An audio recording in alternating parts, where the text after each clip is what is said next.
¿Se acuerdan ustedes cuáles son las tres que vimos anteriormente? La primera es, la segunda y la tercera, compartir. ¿A cuántos de nosotros nos ha servido esto de saber cómo puedo servir de una forma práctica a otra persona? Si se ha perdido alguna enseñanza, en el canal de YouTube usted encuentra todas las prédicas anteriores. Pero cuando uno acompaña, ya está sirviendo. Cuando uno visita, ya está sirviendo. Cuando uno comparte, ya está sirviendo. El día de hoy vamos a ver otra manera práctica de servir. Y esta manera práctica de servir se llama mentorear. Diga conmigo, mentorear. Le cuento que este término en el diccionario de la lengua española, de la Real Academia de la Lengua Española, todavía no existía hasta hace poco. Lo incluyeron y su significado quiere decir guiar, encaminar, aconsejar. Cuando usted guía, cuando usted encamina, cuando usted aconseja, cuando usted comparte un poco de usted, ¿sabe? Ya está sirviendo. ¿Existirán personas que necesitan la guía? Gracias, Majo. La guía, el acompañamiento de nosotros, ¿existirán? Pues bueno, el día de hoy vamos a hablar acerca de un pasaje que se encuentra en el libro de Timoteo. Y Timoteo está escrito por Pablo. Pablo, más conocido como Saulo de Tarso, ustedes recordarán, era un judío por raíz, un romano por nacimiento. Él perseguía a cristianos, era un religioso influyente, era un general del ejército de Roma, reconocido en Grecia por su nivel intelectual. Era un tipazo, como decimos aquí en el Ecuador, un gallazo este Pablo. En ese tiempo era muy reconocido. Pero resulta que camina a Damasco, se encuentra con la presencia de Jesús y le dice: Saulo, yo soy Jesús al que tú persigues. Él cae de su caballo, queda ciego. Algunos piensan que se rompió una pierna, piensan que quedó, decimos en el Ecuador, lisiado. Algunos piensan que pasó eso. Y Pablo cambia radicalmente su vida. Se convierte en un seguidor de Jesucristo y empieza a extender apasionadamente el reino de los cielos, sobre todo en el mundo de los gentiles. Empieza a compartir con los que no son judíos la palabra de Dios y se hace llamar, o se cambia su nombre, se hace llamar de otra manera. Antes se llamaba Saulo de Tarso y Tarso era la ciudad del conocimiento. La ciudad del conocimiento. Entonces decir yo soy Saulo de Tarso, decía yo soy una persona que viene de la ciudad de las letras. Y su nombre es transformado y es cambiado para ponerse el nombre de Pablo. Y Pablo significa pequeño, poquito, chiquito.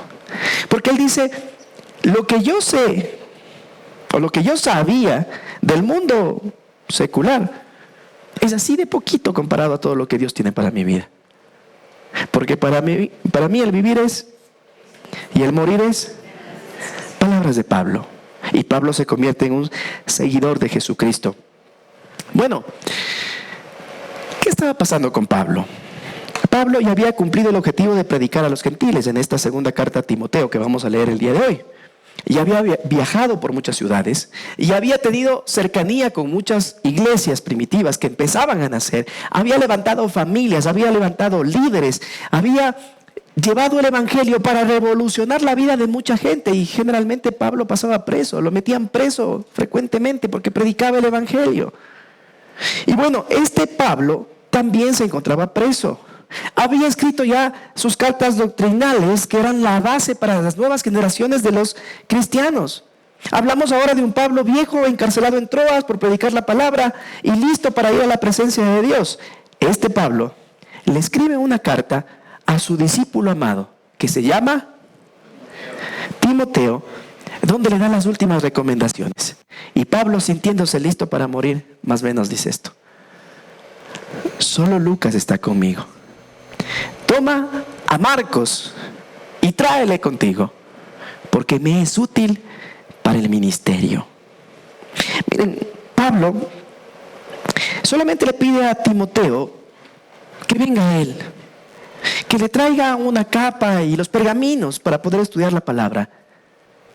Y le dice algo más: tráeme a Marcos. Marcos. Quería que Marcos, junto a Lucas y a Timoteo, sean sus acompañantes en la recta final. ¿Quién era este Marcos? Que resultó tan importante en la vida del apóstol en la recta final, en el sprint final, digamos, para los que les gusta el deporte. ¿Quién era este Marcos? Y usted dirá, pastor, ¿va a sacar un mensaje de ese versículo? Déjeme decirle que sí. Y para mí es una de las lecciones de vida más profundas que he recibido de la palabra de Dios, el entender quién fue este jovencito llamado Marcos. Cierre sus ojitos. Padre, en el nombre de Jesús, te quiero pedir que bendigas mi vida, Señor. Santifica mi vida, Padre. Un carbón encendido en mi boca, Padre, para poder compartir tu palabra, Señor. Para que no salga lo que yo pienso, lo que yo creo, sino que tu Santo Espíritu ministre a través de lo que el día de hoy vamos a compartir, Padre. En el nombre de Jesús, te pido que este mensaje lleve la autoridad de tu Santo Espíritu. Le damos libertad al Santo Espíritu de Dios para que obre y para que actúe. Señor, sujeto mi lengua a la cruz de Cristo. Que tu Santo Espíritu la guíe. En el nombre de Jesús. Amén. Ustedes pueden mirar en el gráfico a una persona invirtiendo en otra persona, regando en otra persona. Eso es lo que vamos a ver el día de hoy. De eso se trata mentorear. Vamos a armar el día de hoy una pequeña historia, una pequeña película. Y voy a empezar a repartir los papeles. A ver. En primer lugar, había un jovencito que se llamaba Juan, y que después los discípulos le cambiaron su nombre y le pusieron por nombre Marcos. Este muchacho era hijo de mamita. Un chico bien tratado, un chico educado, un chico que tenía las comodidades de ese tiempo. ¿Quién quiere ser Juan Marcos? Muchachos, ¿a quién? A Luisito, ven, Luisito. Vos eres más de papito que de mamita, ven.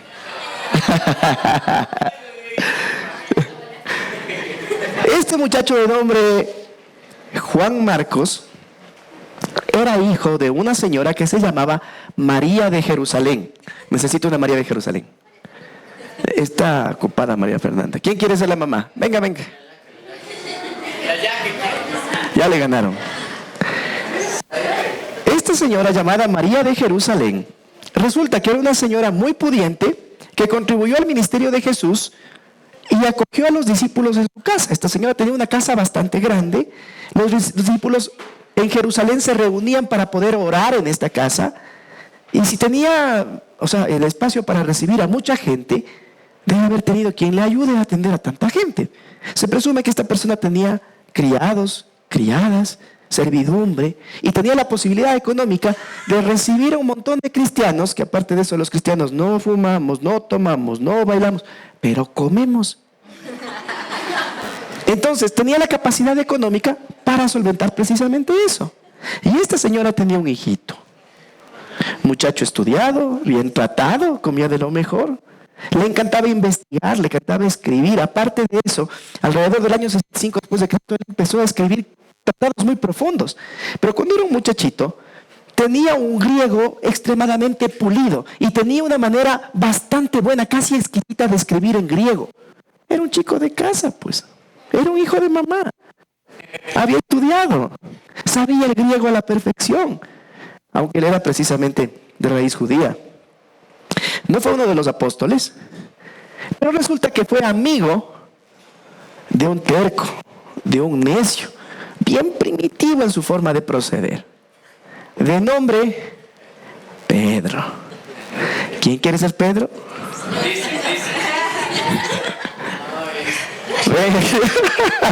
La verdad es que familia, güey.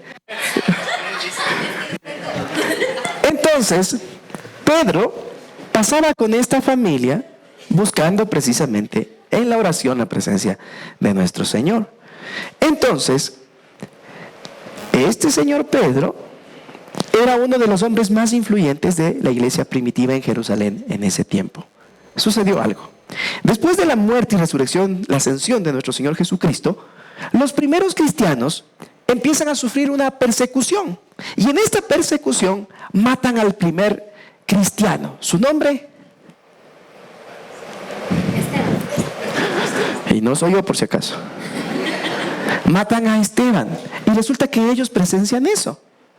Dentro de este grupo habían otras personas. Voy a repartir algunos nombres. Una persona que era tío de este jovencito No sabemos si era hermano por la mamá o por el papá no se lo menciona, quizás fue muerto, quizás ya no estaba. Se menciona a la mamá porque no había un varón que represente la casa, un varón adulto. Entonces, el tío de este joven, un hombre apacible, tranquilino, así, de nombre Bernabé. ¿Quién quiere ser Bernabé? No, tranquilino, digo, este hombre es dinamita. No, es dinamita. No. Alguien tranquilito, así.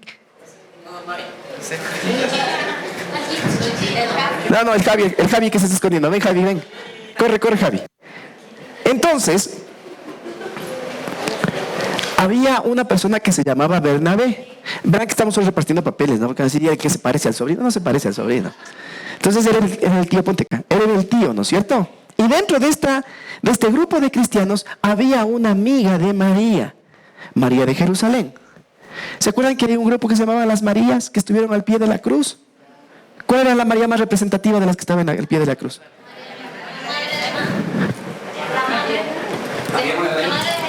La madre de Jesús, pues. La otra María. ¿Necesita una madre de Jesús? María, madre de Jesús. A ver, se va a poner al lado de la otra María. Entonces ellas eran amigas, se conocían con Pedro, habían compartido vida con Pedro. Esta señora, en cambio, financiaba la primera iglesia, financió incluso el ministerio de Jesús. Era una persona muy pudiente.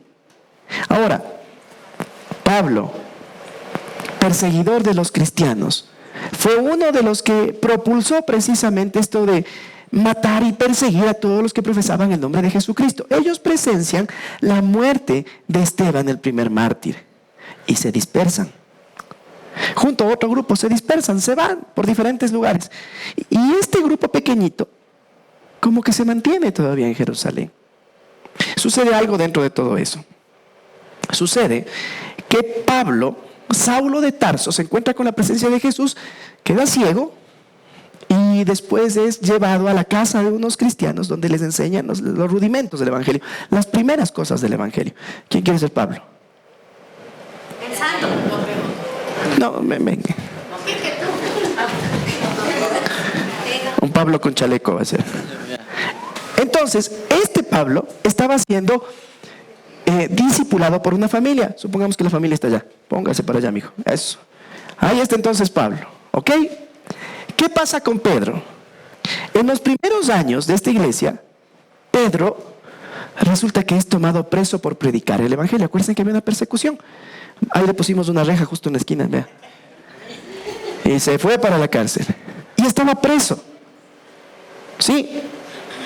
Y en medio de todo esto, resulta que un ángel permite la salida de Pedro desde la cárcel. La palabra de Dios registra lo siguiente. Viene el ángel, necesita un ángel que le saque a Pedro. Un ángel que le saque a Pedro. Usted es el ángel de la vida del hombre. Entonces, le abre la puerta, le permite salir y Pedro a la puerta, ahí nomás a la puerta. Y entró a la casa, no a la puerta, eso, ya. Entonces, llama a la puerta. Pedro, eso, llama a la puerta. Dice la palabra de Dios en Hechos 12, dice, y habiendo considerado esto, llegó a la casa de María, la madre de Juan, María, la madre de Juan, el que tenía por sobrenombre, ¿qué? ¿Saben qué significaba Marcos? Marcos significaba gran martillo. Un hijo de papi, gran martillo. Ese era el nombre que le pusieron, gran martillo. Eso significaba Marcos. Entonces, dice, el que tenía por sobrenombre Marcos, donde muchos estaban reunidos orando. Eso. Estaban reunidos orando. Entonces llama a la puerta.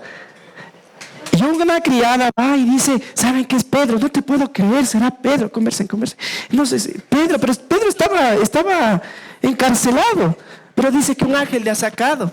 Entonces Pedro entra otra vez en escena, ingresa y vuelve a formar parte de esta comunidad. Bueno, con el paso del tiempo, en una región de Antioquía, al norte de Jerusalén, empieza a ser predicado el Evangelio y empieza a crecer hacia una comunidad en un lugar que no era precisamente parte de Judea. al norte de Jerusalén. Entonces comienza a haber un movimiento de cristianos súper interesante. Supongamos por donde está Luchito, que era precisamente Antioquía. Y aquí la iglesia de Jerusalén se ponen a conversar y dicen, ¿qué estarán esos locos haciendo? ¿Qué estarán enseñando en Antioquía? ¿Cómo será la doctrina? ¿Qué estarán aprendiendo? Entonces hagamos una cosa. Mandemos a alguien quien puede enseñarles los principios de fe a esa gente en esa comunidad naciente. Pregunta, ¿le podían mandar acá al Señor, a Pedro? Testigo ocular, pues, de los hechos de Jesús. Si le mandaban a él, ¿quién quedaba aquí? Entonces dicen, ¿sabe qué? ¿Te tocó? Díganle, ¿te tocó? Y le mandan, como una especie de misionero, allá donde está Luchito, le mandan a Bernabé para que él empiece a discipular a la gente de Antioquía. Y mientras hacía esto, dice, oye, estos de Antioquía son medios rudos. No entienden, me falta manos, ¿qué haré? Se pone a pensar, se pone a orar y dice, había una persona que estaba siendo discipulada por una familia cristiana. ¿Cómo se llamaba? Entonces sale de Antioquía y va a buscar a Pablo y le dice, oye Pablo,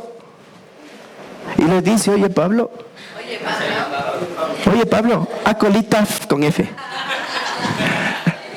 Vamos a discipular a esta gente. Y Pablo dice, no quería, pero bueno.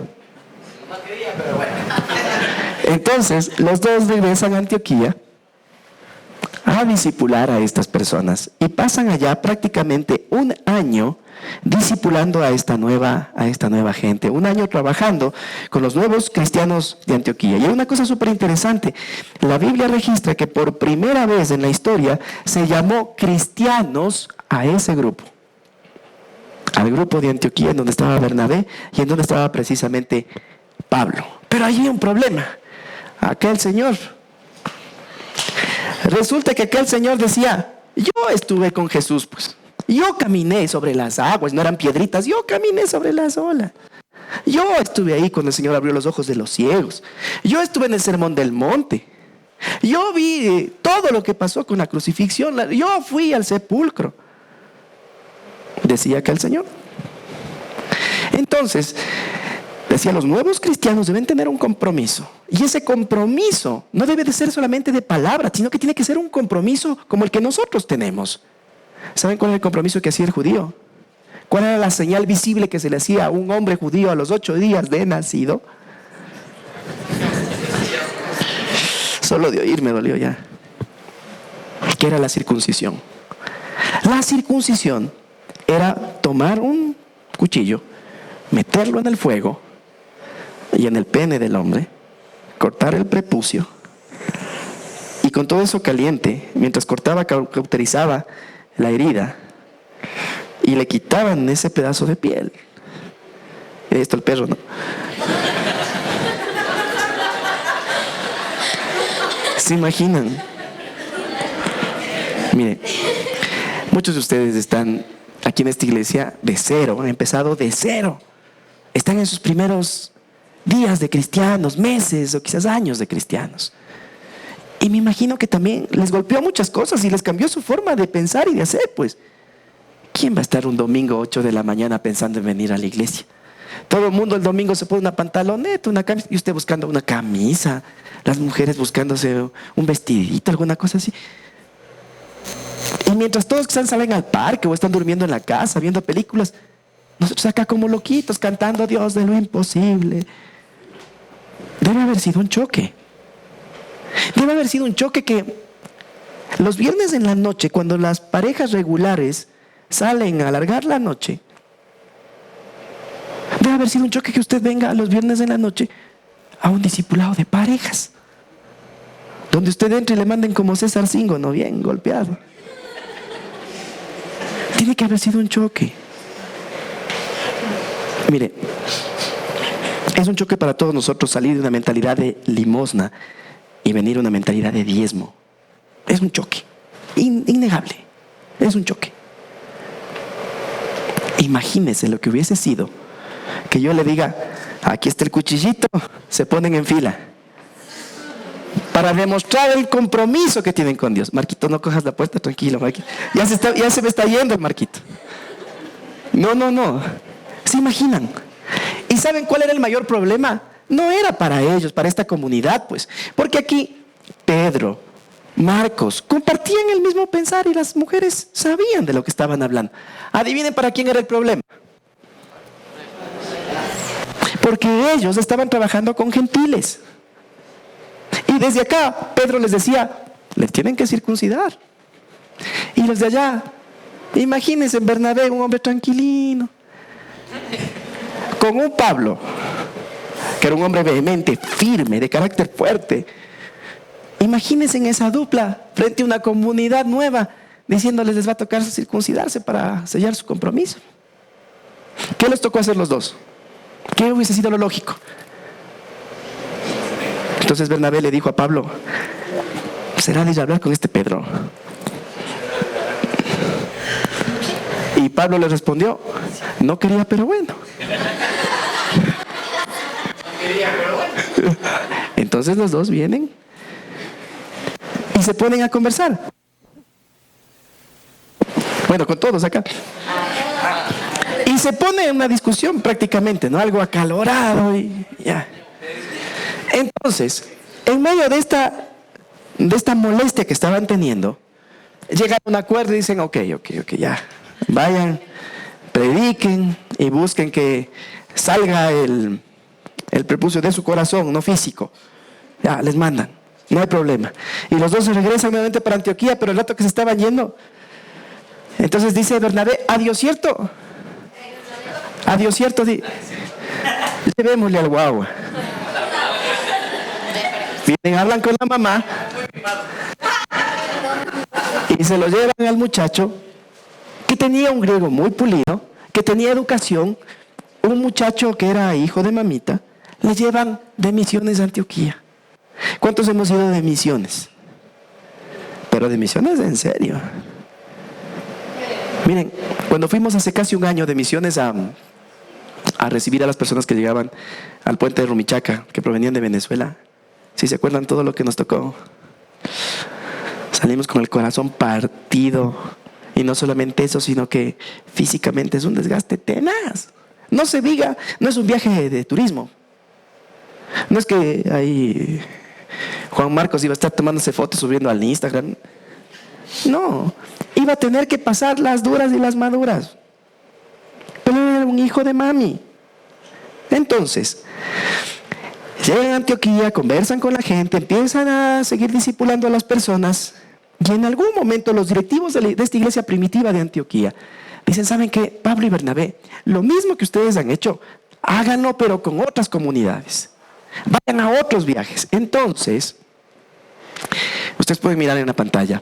En la parte de abajo, donde dice Judea, está Jerusalén. Y la parte de arriba de Antioquía es donde se desarrollaban los hechos. Entonces Pablo y Bernabé dicen, ok, empecemos, vamos para la isla de Chipre. Y comienza lo que bíblicamente y teológicamente se conoce como el primer viaje misionero de Pablo. Entonces Pablo y Bernabé dice, allá vamos a predicar. Entonces salen Pablo y Bernabé se van para Chipre y dicen, espera, adiós y esto, el guagua. ¿Por qué le iban llevando a Bernabé? Llegan a la primera parte que se llamaba Salamina, en Chipre. La palabra de Dios registra esto de la siguiente forma. Dice, y habiendo zarpado de Pafos, Pablo y sus compañeros arribaron a Perge de Panfilia.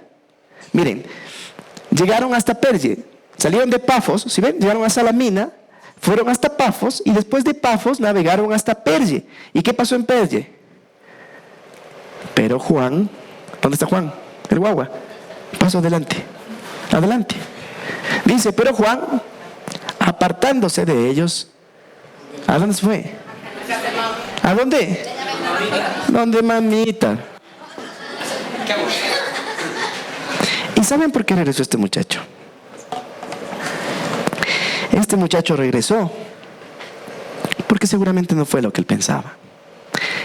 Juan Marcos hizo lo que cualquiera de nosotros hace cuando un proyecto de vida nos sale. Cuando nosotros pensamos que podemos salir, podemos alcanzar el mundo, podemos volar, y resulta que lo que conseguimos es darnos contra el planeta. ¿A dónde regresamos? ¿Sabe? A los hijos debemos criarlos como un arbolito, que su rama siempre busque en el sol, pero que su raíz le recuerde siempre de dónde vino. Este chico hizo lo que cualquiera de nosotros hubiésemos hecho. ¿Por qué desertó Juan Marcos? Primero, este chico miró cómo Herodes dio orden de que maten a su hermano Jacobo. Y en la isla de Chipre, Pablo enfrenta a un mago quien había aprendido algo del evangelio y estaba enseñando distorsionada la cosa, y lo enfrenta y le dice: Dios te va a dejar ciego. ¿Y saben qué pasó con el mago? Quedó ciego. Y Juan Marcos había presenciado que la orden de Herodes fue matar a su hermano. Al mirar que Pablo habló así, y por esa palabra quedó ciego este mago, y este mago estaba hablando con una autoridad de gobierno, este chico sintió miedo, pues. Él, con el tiempo, se convirtió en una persona clave, vital en tener un registro escrito de los hechos de Jesucristo. Porque al ser un hijo de casa, un hijo de mamita, tenía una fortaleza que era la escritura del griego, cosa que no sabía Pedro. Y Dios ocupó a este muchachito para que él pueda registrar los hechos de Jesús. Y no solamente eso. Mire,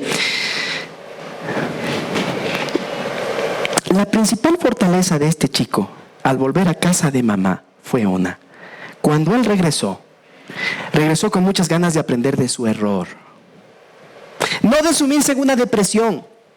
Muchachos, cuando fallamos, el mundo nos arrincona para que suframos depresiones.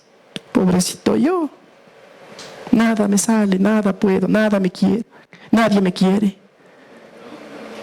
todos me odian. Bien, muchachos, el mundo nos lleva hacia allá. Juan Marcos, este chico, el hijo de mami, llega a ser lo que fue en el evangelio, lo que es en el evangelio, porque tuvo algo, tuvo una actitud de aprender. Y eso le falta a nuestra generación actual de muchachos. Chicos, nosotros también fuimos jóvenes como ustedes. Nosotros también nos queríamos comer el mundo y pensábamos que todo era facilito. Que salía, cruzaba por la puerta de la casa y me esperaba el trabajo, más ya estaba el carro, la casa, todo estaba listo. Y nos ha costado lágrimas darnos cuenta de cómo funciona el mundo. Chicos, la principal virtud de Juan Marcos fue haber tenido una actitud de aprender. No decir, no, es que yo tengo la razón, es que yo. Ese no fue Juan Marcos. Juan Marcos fue un muchacho que cuando llegó a casa, una oreja para Pedro, otra oreja para María. Por eso llegó a entender. Miren, la disposición de aprender fue la que lleva a Juan Marcos a que pueda investigar y que pueda comprender muchas cosas que otra gente no entendió. Y aparte de eso, Pedro le comienza a enseñar lo vivido con Jesús, conversa con María, la madre de nuestro Señor, conversa con algunos otros testigos que estaban vivos todavía en la iglesia de Jerusalén y recaba información que le sirve para después hacer escritos. El chico estudiado comienza a hacer un compendio de la vida de Jesús. Esa amistad estrecha con Pedro le lleva a que el apóstol lo llame de esta forma. Primera de Pedro, capítulo 5, versículo 13, dice lo siguiente: la iglesia de Babilonia los saluda. Está escribiendo Pedro. Ellos fueron elegidos, tal como lo fueron ustedes. Marcos, ¿qué dice? ¿Qué? Marcos, mi hijo en Cristo, también les manda saludos. Miren, hay críticos de la Biblia que dicen, Pedro, un pescador primitivo, con los rasgos que él tenía, él pudo haber escrito las cartas de Pedro. Esto no escribió Pedro porque esto tiene un griego totalmente pulido. Tiene una escritura casi que perfecta. Una escritura formal, académica. Este no pudo haber sido Pedro. Adivinen quién escribió las cartas de Pedro. Y de paso dijo, también les manda saludos. ¿Saben? El apóstol Pedro le llega a decir a Marcos, que es su hijo amado, y la palabra en griego que ocupa es huiotesia, y huiotesia en griego significa un hijo, ya sea de sangre o por adopción. Es un título otorgado a quien recibe con amor y cuidados espirituales un discípulo, no como un maestro, sino como un padre. De este versículo sacan muchas personas de ese término de nombrar padres espirituales a la gente. Yo respeto a cada uno tiene su convicción. Unos comparten, otros no comparten. Por si acaso a mí díganme en Esteban nomás. Porque a veces saben venir y me saben decir, usted es mi padre espiritual. Y yo decía, Señor, ¿cuándo tuve hijos tan feos? Mire, yo no tengo problema si usted me dice que soy su padre espiritual o no, si soy su amigo, eso es lo que soy. Ya, llámame así. Hay personas que les gusta esto de la paternidad espiritual y todo, y respeto lo que cada uno pueda pensar. Y toman este versículo para decir, así era Pedro con Juan Marcos. ¿Sabe? Lo que quiero rescatar de aquí es que Pedro toma a cargo a un muchacho, hijo de papi, hijo de mami, que tenía todo lo que quería en casa y que no soportó el peso del ministerio. Que en su momento el peso del ministerio hizo que él llegue a desertar. Y más o menos Pedro ha de haber sido así, ¿no? Medio tosco, ¿no? Guambrito, ¿qué es que ha pasado? ¿Y qué no te gustó? Ven acá. Yo te voy a enseñar cómo le entra el agua al coco.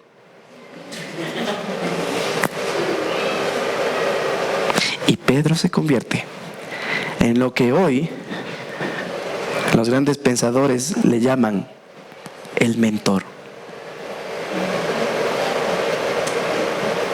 Alguien que no tiene un lazo de sangre, pero que le otorga cuidados especiales con amor, como si fuese un hijo. Y Pedro le enseña a Juan Marcos las verdades de Jesucristo que quizás otras personas no llegaron a entender, secretos guardados. Él, María, el acceso a María sin duda fue vital para esto.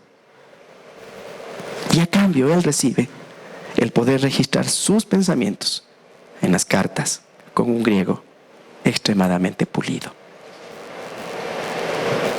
¿Estamos bien hasta ahí? ¿Ya vieron por qué valía hablar de lo anterior? Miren, ¿por qué pusieron a este muchacho, el hijo de mami? ¿Por qué le pusieron Marcos? Gran martillo. ¿Por qué? Porque con el tiempo sus escritos han golpeado a la humanidad. Un muchacho que originalmente fue un muchacho que no era digno de tener ni el afecto, ni la confianza, ni las atenciones de Pablo. Resulta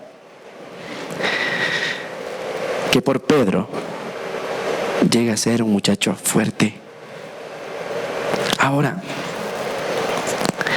miren ustedes cómo Pablo comienza a referirse un poco más adelante. 10 años después de haber abandonado Pablo, cuando escribe a los Colosenses, dice lo siguiente: Aristarco, mi compañero de prisiones, dicho sea de paso, Pablo le encantaba pasar preso. Mi compañero de prisiones os saluda. Y dice, ¿Marcos qué? ¿Hablamos del mismo o no?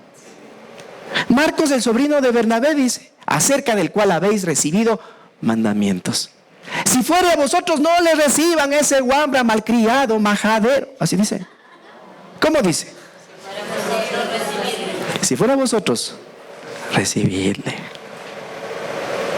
¿Por qué cambió Pablo? Si tuvo una discusión terrible con Bernabé al punto de separarse y cada quien coger su camino por el guagua.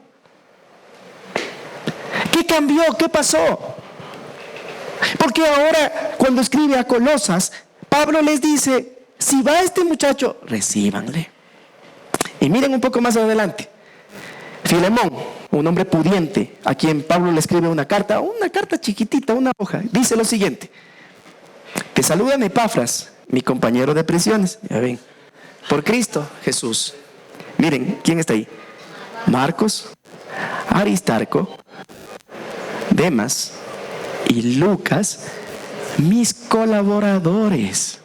O sea, el guambra que no era digno de confianza, resulta que ahora es colaborador de Pablo. ¿Qué pasó? ¿Qué pasó con Juan Marcos? Lo que pasó es que Juan Marcos tuvo un espíritu enseñable, cosa que lamentablemente no todos tenemos. Todos nos creemos dueños de la verdad y de la razón. Y cuando nosotros hacemos eso, le ponemos un bloque sobre nuestra cabeza a nuestro crecimiento. La palabra de Dios nos recuerda siempre esto. Jehová atiende al humilde, mas el altivo mira de lejos. Acá la falla no fue precisamente ni Pablo ni Pedro. Fue el muchacho en principio. ¿Y quién arregló la cosa? Fue precisamente el muchacho. Al tener un espíritu enseñable y regresar a su casa y prestar atención, no llegó diciendo, es que este Pablo, es que no, a mí nadie no me entiende, es que quiero que cambie todo, es que... No. Regresó a su casa para poner oreja a Pedro y poner oreja a María, para aprender.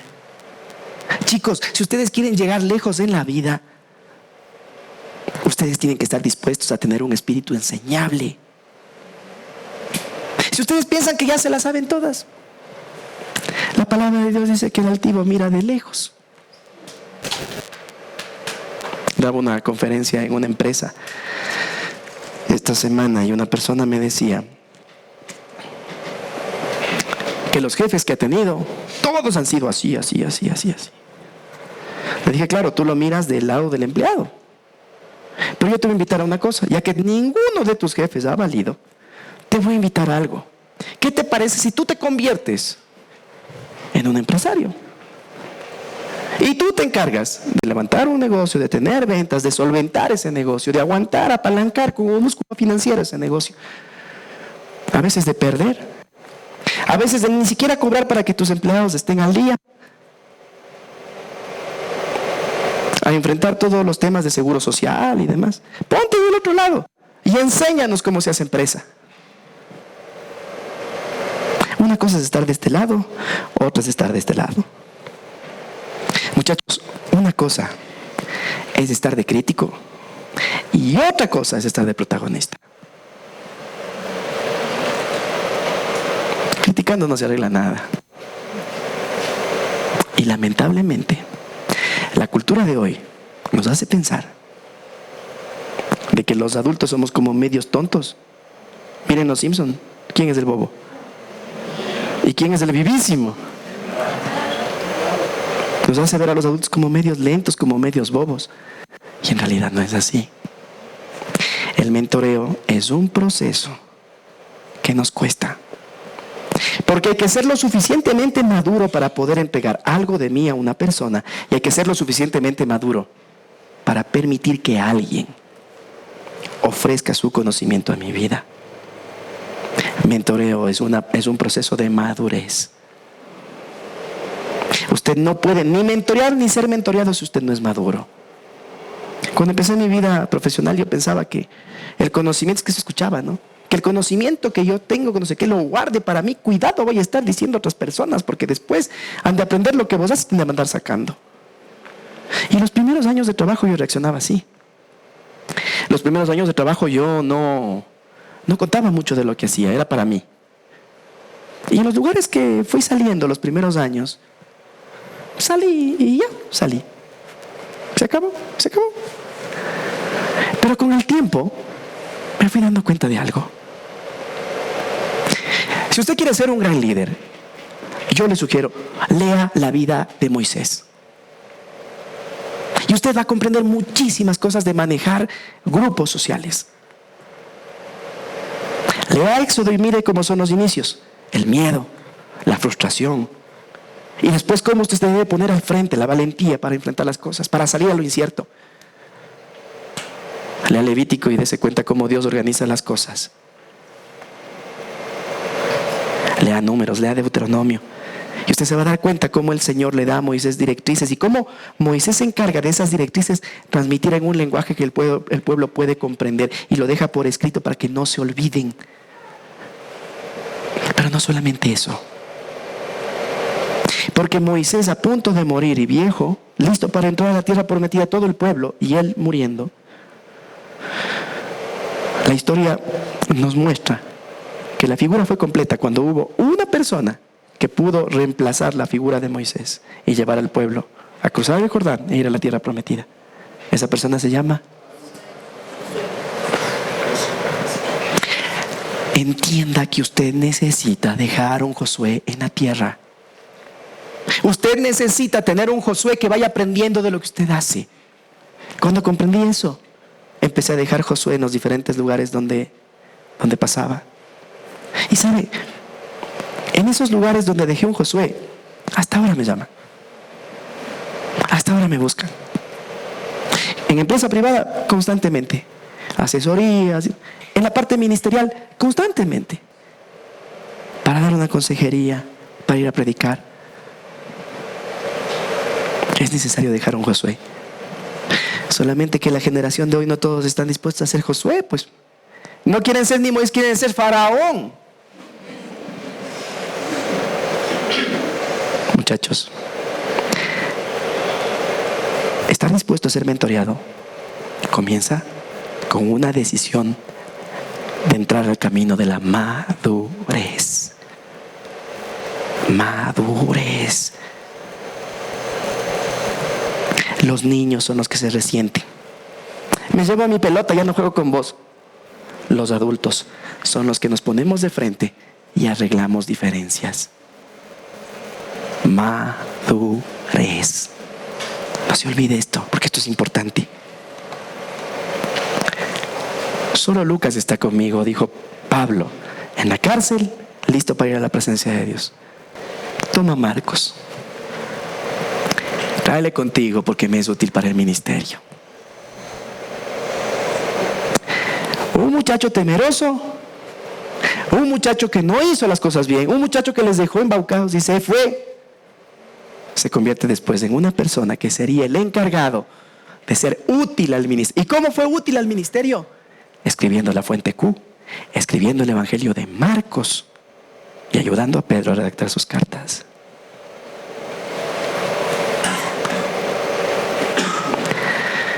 ¿Qué implica esto para nuestras vidas? En primer lugar, los cristianos podemos tener diferencias. Tenga paz si tiene diferencia con alguien. Podemos tener diferencias. Pablo y Bernabé tuvieron diferencias. Y Bernabé tomó el guagua y se fue. Y Pablo tomó otro camino y se fue.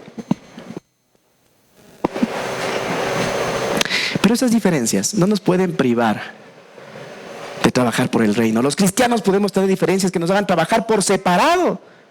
Pero solamente un verdadero cristiano no injuria el ministerio de otro para validar el suyo. Lamentablemente,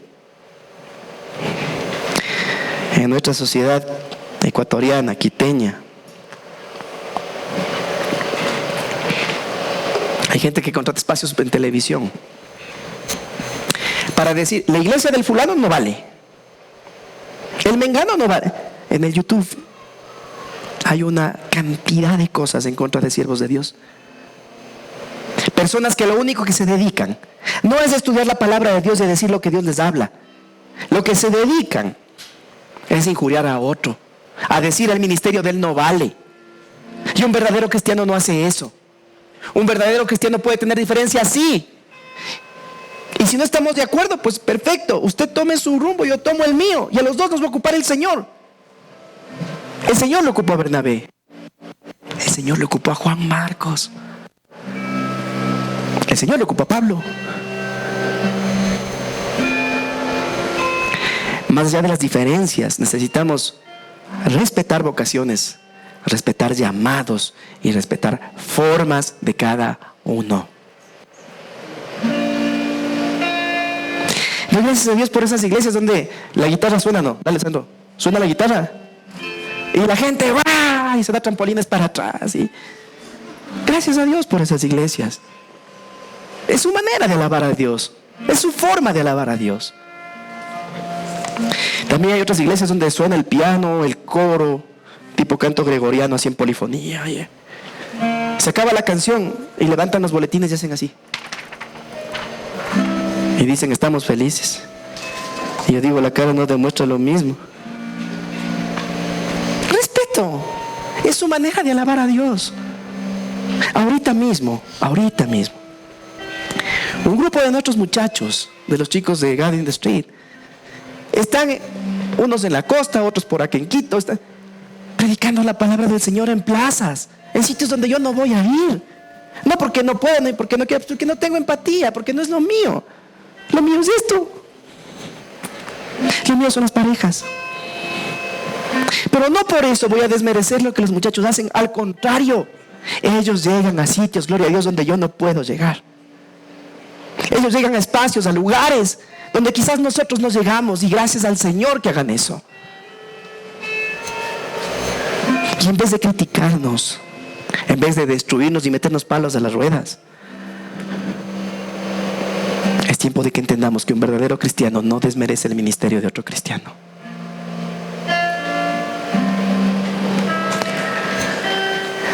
Mentorear no asegura que el discípulo te agradezca o te dé el título de padre espiritual. No asegura eso. ¿Quién cosechó el fruto de Juan Marcos?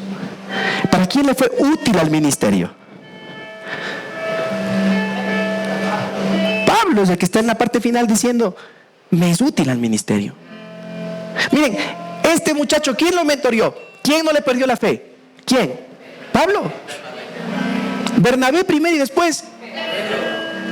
Pero el que se lleva los aplausos es Pablo. Es que mentorear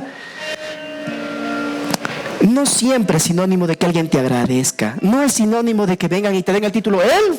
A veces ni te recordarán siquiera. Tampoco es garantía de que vas a cosechar lo que has sembrado tú en él. Quizás tú sos fruto de la labor.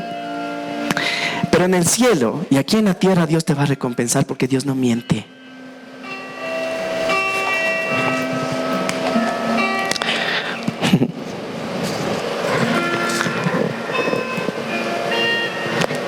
¿Saben cuál es la mejor recompensa para mí? La mejor recompensa es que puede haber ahora personas que quizás el mundo decía, ya no hay esperanza, no se puede confiar en ellos, no hay solución. Y verles ahora sirviendo al Señor. Mi recompensa en tierra es esa. Ver sus matrimonios caminando, aprendiendo que necesitan tener un propósito en la vida, un propósito de matrimonio, que no están solamente para hacerse felices, que no están solamente para comprar propiedades, para crecer económicamente. Me hace feliz verles a ustedes dando gloria a Dios con sus actos. Hace un año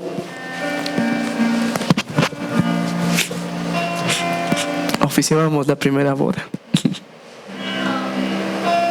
Y gracias a Dios, a la vuelta de un año, verle aquí, que verle a Alex sirviendo.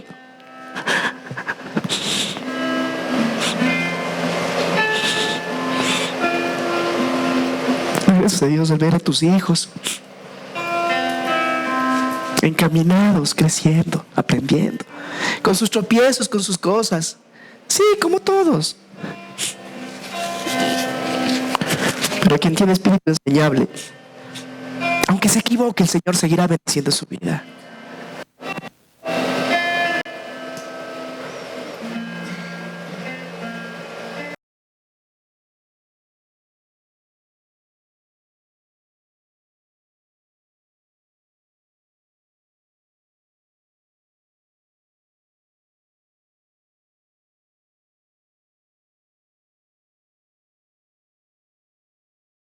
Nos encuentras por el sector Mall El Jardín, en la Alemania y República, frente al edificio Las Cámaras. Caminas unos pocos metros y verás nuestro rótulo.